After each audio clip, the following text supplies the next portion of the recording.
Welcome back to Living Local. I'm Stephen Walker. I have to tell you, when I see a weather forecast like this one, I start thinking about Ethel Waters.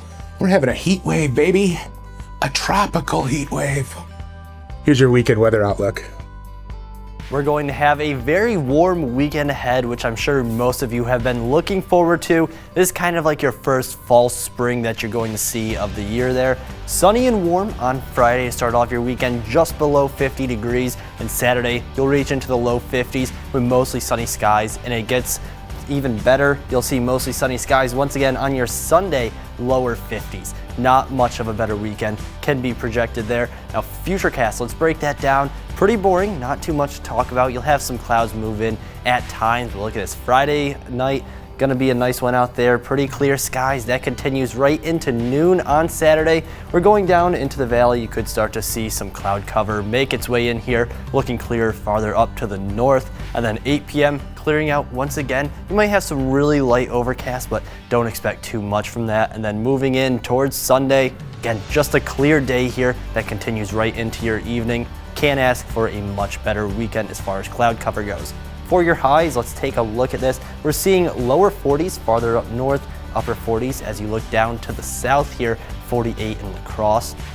Then moving into Saturday is where we're going to break that 50-degree mark as we look towards Black River, and farther down below you'll see 53 as a high in La Crosse. And then Sunday, again in those lower 50s. Farther up to the north, you'll be around the upper 40s, so make the most you can of that first fall spring. Back to you guys.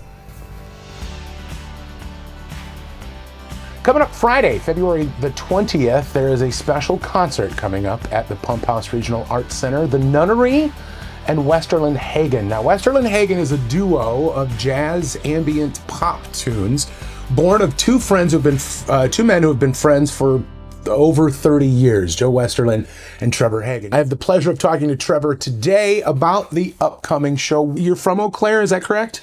Yeah, I was born and raised in Eau Claire, and I live there now. And I've been out of Eau Claire for a long time too, exploring the world, doing things, and I have a PhD that I got from doing a PhD in England, and I've lived in Japan and a lot of other countries. How does one go from because it's an inspirational story, you know, Trevor, you're doing what you love and you've got to do it on such a grand scale.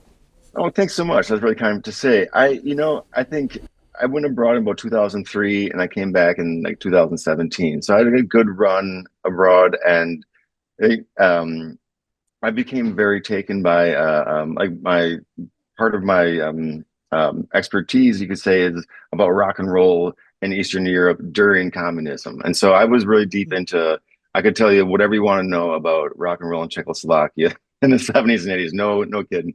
And so I spent a lot of time over there, and I found a lot of these musicians over there to be very inspirational for why they were playing music, what it was doing for their groups of people they're together with, and what it meant in the long run of being under a certain system during that time. Even if you don't understand it, we're processing something when we're listening to music, reading books, and I think it's just really important now to keep those connections to your other humans around you through art. And it's silly to say, but I learned that a lot when I was studying all that stuff in Eastern Europe, and particularly is the importance of art and music to just feeling humanity, right. You know, because it can be taken away from you in strange ways you don't know about sometimes. So I think it's been nice to I think playing more music nowadays to find a lot of purpose in it. And the purpose is like coming to the Pump House. It is about the event and the show and releasing the album, but it's about the bigger thing of getting everyone in the room. You know, this is about being together and enjoying music. I think there's a lot to say for just that nowadays. And so I'm happy to be, I'm just happy to be part of, be able to do that, you know, in my life right now. Communal experiences, and it's kind of beautiful to feel the friendship between you and Joe that's at the center of that. What do you love about Joe Westerlin's music? You know, a thousand things that are so hard to even put a name to. It's about his feel. It's about the decisions he makes with the sounds that he has around him. If you look at Joe, if everybody comes, look at the kit he has made, and it's not a typical drum kit, you know. And I think just that similar how I was exploring without a mouthpiece and trumpet. Joe's done the same thing with drums, and I think we both. That's why I think we both dialogue together so well. Is that we've kind of taken non-traditional paths with our music, and only now are we bringing those together. So Joe's it's the decisions he makes, the grooves, the feel he has, and a lot of it is really based on. I would say, I don't know if he would agree with this, but I can say it better, of course. Is I don't know, very not how can I say it? I'll say traditional rhythms and patterns, but he's studied rhythms from clave patterns that have come from Africa to the West Indies to here. It's such old terms, West Indies, but he's studied how culture has traveled, and where it's gone through and who's played it, and he's studied his rhythms deeply. And so when he plays, he's channeling something. He's not playing like a part that maybe other drummers might play for a song. He's doing something that's you can feel it when you're playing with him, because it's more eternal and less linear, I guess, is the way I feel it. It's music. Maybe we're all going in circles rather than forward. But you want to be going in circles. That's yeah. Or it's a different type of feeling of how he experiences time. Yeah, I'm a big proponent of music making shape, right?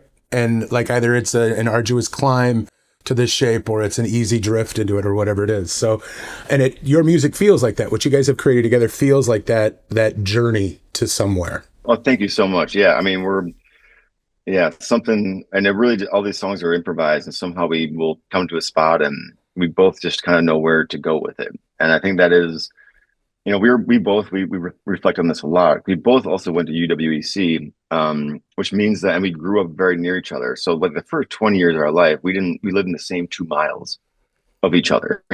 So there's something about that for a long time, we were in the same area. I think obviously that comes out in the music, but certainly getting on the same page, that helps. For sure. Yeah. Roots, they run deep. Yeah. And so I think we are trying to celebrate that aspect of the music as much as we can, and the importance of that. February 20th is when it happens. The doors, my friends, will open at 6:30. The show starts at 7. Come on down, over, up, wherever you're at. Come to La Crosse, February 20th. It's a Friday night. It's a good time. What we're hearing right now is maybe something you might catch that night. It is Liberation Bells from Westerlin Hagen. On our way out, this is Living Local, friends.